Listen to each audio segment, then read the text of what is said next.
adalah bagian dari rombongan jamaah tarekat Naksabandiyah Jabal Kubis Tanjung Morawa, Sumatera Utara, Indonesia. Sebanyak 120 orang berkunjung ke Uzbekistan, dipimpin oleh Tuan Guru Sayyidi Syekh Haji Ghazali Naksabandi. Beliau didampingi oleh Syekh Haji Ramlan Bustami dari Riau dan Syekh Gatot Purwanto BSc dari Yogyakarta. Sebelum berkunjung ke makomnya Syekh Bahauddin An-Naksabandi, kami sholat zuhur terlebih dahulu. Kompleks Imam Bahauddin An-Naksabandi. Kita mau sholat zuhur kompleks Masjid Bahauddin Naksabandi pada hari Sabtu 6 Juli 2025.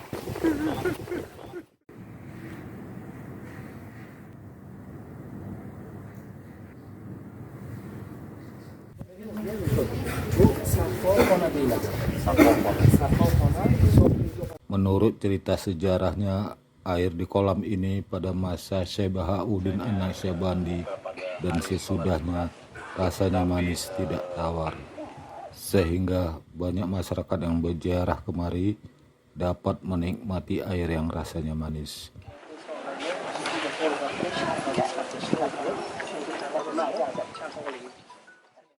Konon katanya Syekh Bahauddin sendirilah yang menggali lubang untuk kolam tersebut. Kemudian pada abad ke-16 kolam tersebut dibuatkan dinding batunya. Masjid yang besar di sebelah musola tempat kami sholat tadi dibangun oleh Syekh Bahauddin pada abad 14. Kemudian pada abad ke-16 Masehi direnovasi oleh Abdul Aziz Khan. Pada abad 17 direnovasi lagi dengan dibangunnya madrasah sekaligus halaqah atau alkah, yakni tempat para jamaah tarekat berkumpul dan berzikir bersama. Suasana haru dan syahdu menyelimuti diri kami semua yang hadir di sini di makomnya Syekh Bahauddin An-Naksabandi. Tampak Tuan Guru Sayyidi Syekh Haji Ghazali An-Naksabandi tidak dapat menahan tangisnya saat rohaniyah Syekh Bahauddin An-Naksabandi hadir datang menyambut beliau beserta rombongan dengan sambutan yang hangat.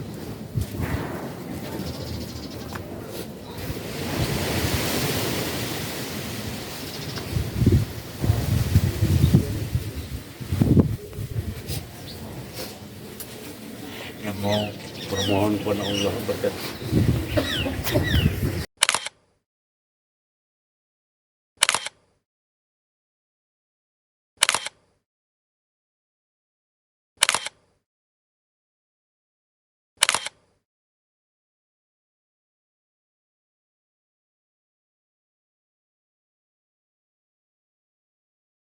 Bagaimana Pak Zanahira bisa tiba di depan makam Bahauddin Naksabandi?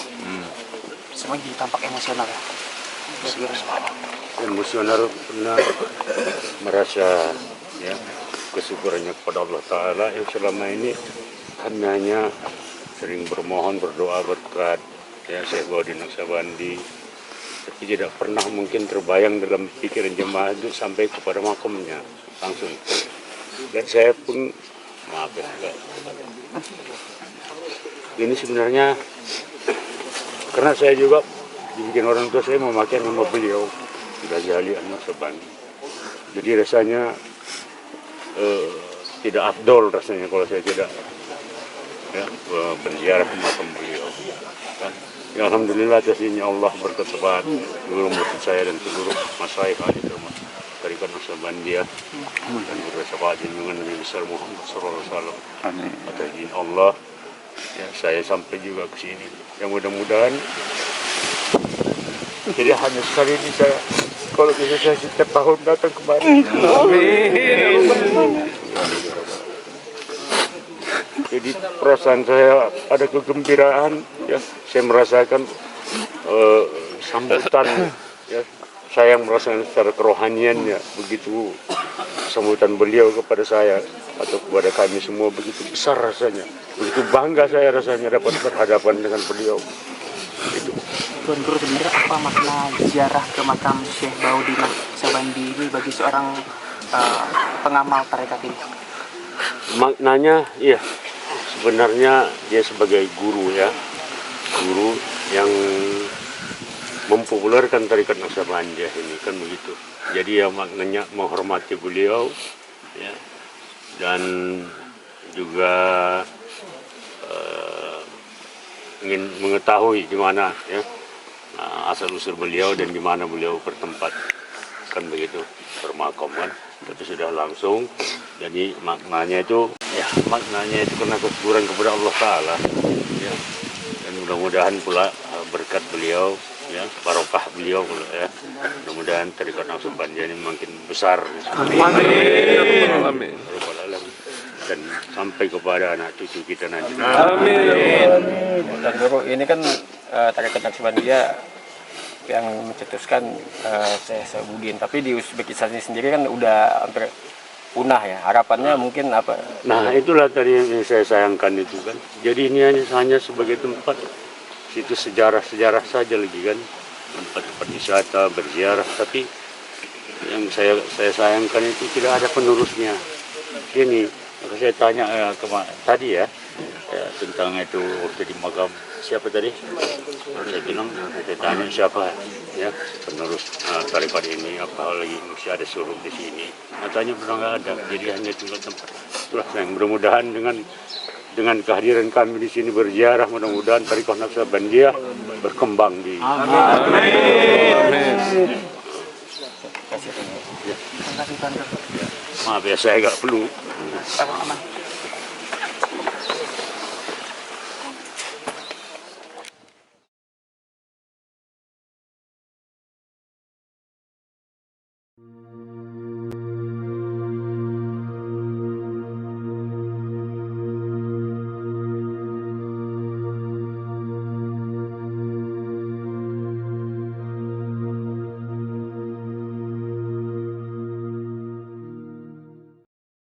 Selama Uzbekistan di bawah kekuasaan Uni Soviet, kehidupan beragama di Uzbekistan boleh dikatakan sangat terkekang, bahkan hendak dihapuskan. Doktrin ateisme, yakni kepercayaan tidak ada Tuhan, begitu gencarnya diterapkan dalam hidup dan kehidupan rakyat Uzbekistan. Tentunya hal ini berdampak kepada kehidupan beragama masyarakat Uzbekistan hingga kini.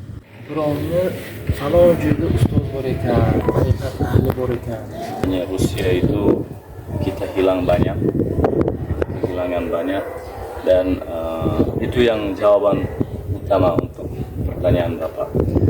Kenapa sekarang tidak melanjutkan tarekat atau apa? Sampai sekarang orang-orang mungkin pikirannya seperti zaman Soviet, dan kita perlu waktu untuk mempelajari semuanya dan harus ganti beberapa generasi. Jadi seperti yang saya katakan, banyak orang tahu tentang tarekat, banyak orang tahu tentang tasawuf atau tentang kesufian. Tapi karena memang di daerah itu tidak ada seorang guru yang mursyid, tempat merabitohkan rohani kepada orang guru itu. Dan begitu. Jadi hanya sebagian mempelajari. Yang mau saya tanya kepada beliau-beliau ini, apakah di sini masih ada mursyid dan kenapa beliau-beliau ini tidak mengambil tarekat, mengamalkan ilmunya? Kalau hanya sudah mengetahui, itu banyak mengetahui tentang tarekat, tapi dia belum tentu pengamal tarekat, mengamalkan ilmu zikirnya. Karena dalam tarekat itu kan ada metodologinya, ada lataif yang harusnya isi dengan muatan zikir. Memang setelah Uzbekistan merdeka tahun 1991, pemerintah melalui tangan presidennya Islam Karimov begitu gencar melakukan revitalisasi bidang agama dan budaya di Uzbekistan. Peninggalan-peninggalan sejarah, khususnya bangunan dan makomnya, para ulama terdahulu dicari, digali, dan dibangun kembali dan ditata ulang kembali. Merdeka itu zamannya masih susah ya, baru kita merdeka tapi masih kita takut dengan Soviet. Tapi Presiden pertama Islam Karimov begitu berani sampai semua tempat-tempat ziarah yang dilupakan diperbarui, tempatnya direnovasi sampai begini cantik. Dan kenyataannya memang penonton dapat melihat di video-video yang kami sajikan selama berkunjung ke Uzbekistan, pembangunan fisik hampir merata di seluruh negeri, dan paling penting adalah kebebasan untuk beragama terkhusus Islam. Situs-situs bersejarah khususnya yang berkaitan dengan ulama terkenal di dunia dibangun kembali dan ditata ulang, sehingga kawasan di sekitarnya menjadi kawasan yang layak sebagai tempat wisata religi.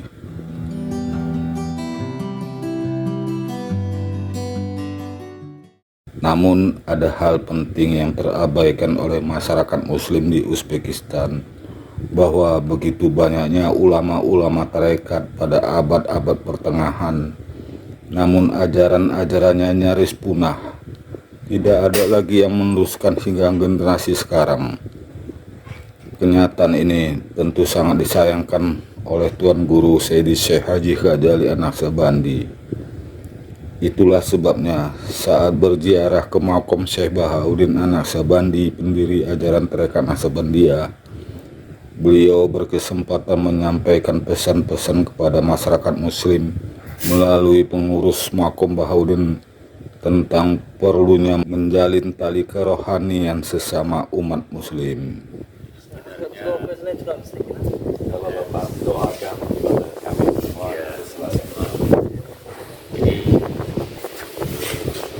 sebenarnya kami ini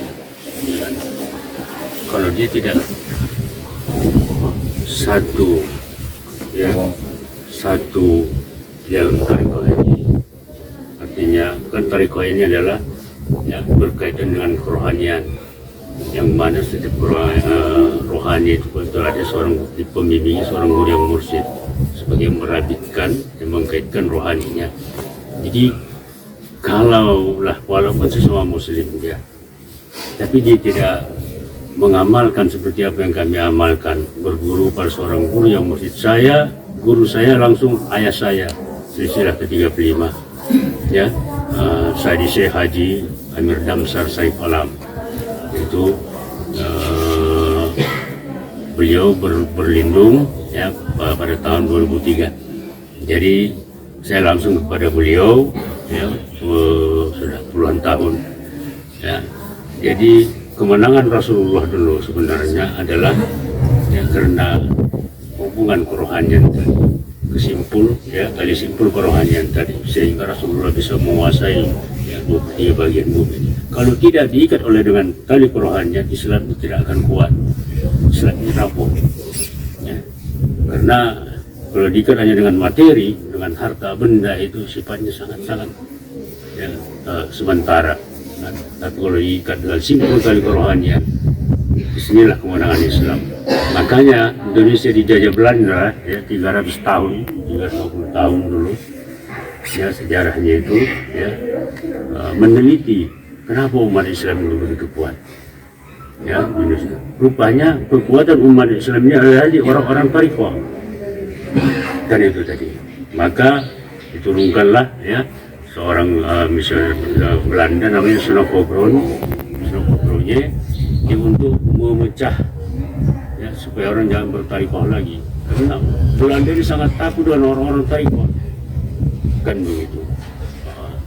Jadi alangkah baiknya ya kan, tidak pun ya, kepada kami ya, untuk mengguru, tapi segeralah cari guru mursyid yang muktabar ya, supaya tidak ada karena satu rohani itu adalah satu ya, tidak ada lagi jarak yang miskin, yang kaya, yang ini, tidak, karena diikat oleh tarik kerohanian tadi, saya itu semuanya sama.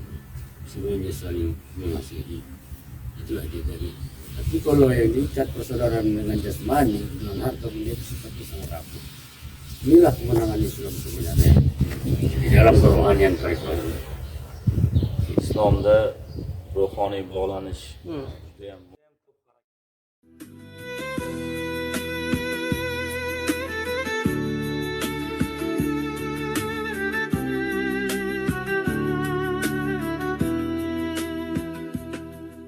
Tuan Guru berkeyakinan bahwa jika ajaran Tarekat Naksabandiyah berkembang khususnya di Bukhara, tentunya akan semakin banyak wisatawan dari penjuru dunia datang ke sini dan kemakmuran negeri ini juga meningkat.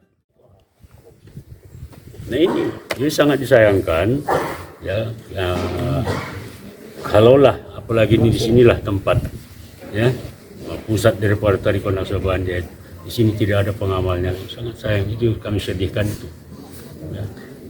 Mudah-mudahan nanti carilah guru yang mursyid yang tidak pun mesti kami ya, supaya di sini nanti tempat ini Tarekat ini saya yakin ya, selagi masih ada orang yang istiqomah mengamal kalimat Tarekat ini akan sangat besar. Uzbekistan yang kedua di negara yang makmur, berada dari segala penjuru dunia orang akan datang kemari untuk berziarah kepada beliau. Insya Allah. orang-orang seperti Bapak sering datang ke Uzbekistan, bisa juga kita kalbunya terbuka dan terkait dan bisa baiat. Saya yakin kalau di sini banyak pengamal Tarekat Naksabandi ya, ini akan menjadi sangat besar Uzbekistan ini, khususnya ini di Bukhara ini. Dari segala penjuru dunia akan datang kemari. Buxoroda judayam katta jamoat bor, Tariqat Naqshbandi tariqatiga ergasha oladigan, butun dunyoni ergashtira oladigan jamoat bo'la oladi bu Buxoro xalqi. Insyaallah. Insyaallah. Sebelum mengakhiri pertemuan bincang-bincang ini, Tuan Guru berkesempatan pula menjelaskan secara ringkas tentang pentingnya amalan zikir kolbi oleh setiap orang muslim sesuai dengan tuntunan Quran dan hadis. Dan beliau menyarankan agar segeralah mencari guru yang mu'tabaro dan mengamalkan zikirnya sampai akhir hayat. Udah doanya semua tadi ya kan, jadi sudah dapat barokahnya semua. Cuman saran saya supaya lebih, tidak sekedar barokah tapi ridho Allah kepada kita, karena untuk mencapai ridho Allah ini ya, kita juga harus ridho dalam ibadah kepada Allah Ta'ala, baru turun ridho Allah itu kepada kita ya kan? Jadi itu perlu perjuangan ya, tidak semudah-mudah itu saja ya, untuk mendapatkan barokah dari Allah dan ridho daripada Allah. Itulah makam paling tinggi kan begitu. Ya ayatuhan nafsul mutmainnah irji'i ila rabbiki radiyatan mardiyah fadkhuli fi ibadi wadkhuli jannati ya. Ya ayyuhallazina amanu ya, fitkulu silmi kafah kan, masuklah ke dalam Islam ya orang beriman secara kafah. Mungkin hanya tahu sebatas syariat. Kafah itu mencapai Islam itu mencapai kerohaniannya ya, hatinya ya, hati yang bagaimana, hati yang senantiasa sillah kepada Allah Ta'ala, itulah sholat ya. Secara syariatnya kita menyembah Allah Ta'ala itu tadi 5 waktu ya, itulah tadi rukuk, sujud, iktidal, kita akan tabatul raham. Tapi yang hubungan tidak pernah putus kepada Allah, yaitu zikir dalam hati. Tapi itu ada metodenya semua, ada metodologinya, harus dibimbing oleh seorang guru yang mursyid. Itu yang dikatakan ala salatihim daimun, salat yang berkekalan, hubungan yang berkekalan kepada Allah, zikir kepada Allah di kalbu kita ya. Ada beberapa latifah atau tempat-tempat yang halus dalam diri kita nih, yang harus kita muati dengan zikir kepada Allah Ta'ala yang tadi. Duo deganingizga endi boya duo qildik, albatta duolarimiz ijobat bo'lgan, barakali bo'ladi hammasi. Faqat Alloh taolodan so'raganimizni berish uchun biz ham o'shanga yarasha loyiq ish qilishimiz kerak. Alloh taoloning roziligini olishimiz kerak, ridolaridir. Amallarni biz bajarishimiz kerak. Jadi kalau sholat 5 waktu ya, itu sholat itu berhubungan kan kepada Allah kan. Pancasila. Secara syariatnya kita ditunjukkan ada 5 waktu. Itulah cara menyembah Tuhan. Habis 5 waktu, kapan kita lagi mengingat Allah Ta'ala? Kalau tidak ada zikir yang terlatih di dalam kulitnya, lupa kepada Allah Ta'ala. Sementara ya, kita senantiasa tetap disuruh mengingat Allah Ta'ala, menyebut namanya. Faiza khalitum sholat faskurullah wa qiyamah wa qu'uda wa ala junudikum. Selesai kamu sholat, artinya ingat aku kata Allah. Tatkala ya duduk berdiri kamu, dulu kamu berbaring kamu. Qiyamah wa qu'uda wa ala junud. Berdiri kamu, dulu kamu dan berbaring kamu. Senantiasa kita harus tetap mengingat Allah. Lebih cepat daripada detak jantung kita, lebih cepat daripada tarikan nafas kita.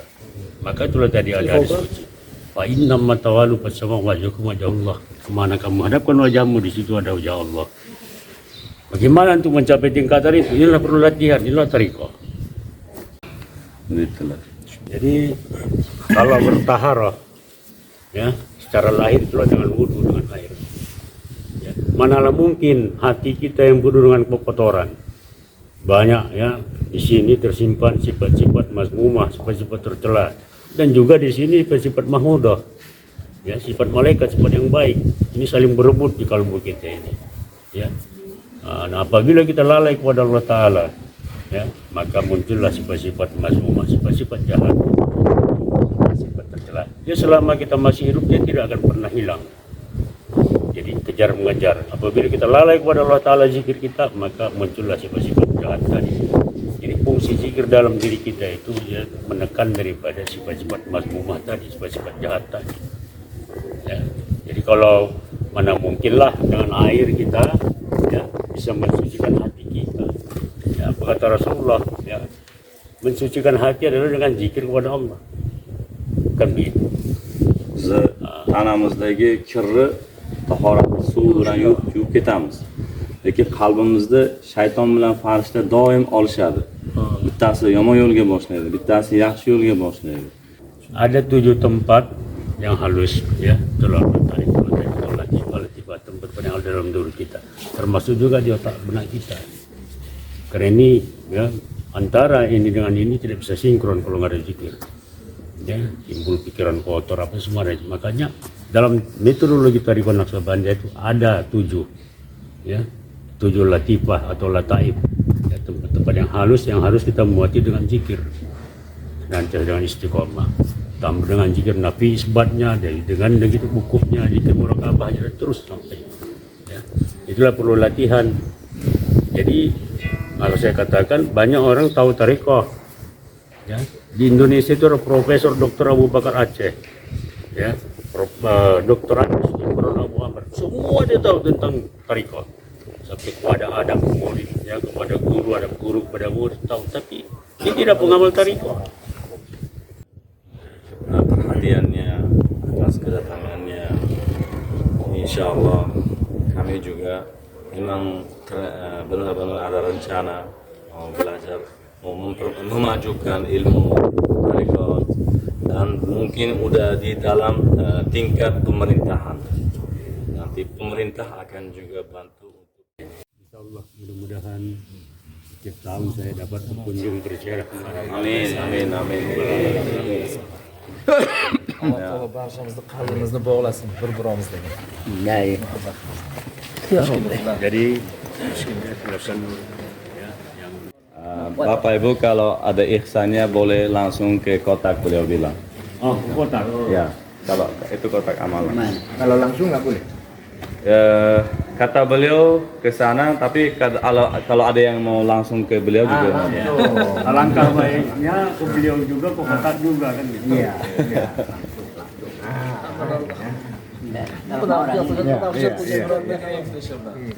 Surat berkirim. Perlu kita kemana? Iya. Sama siapa? Langsung.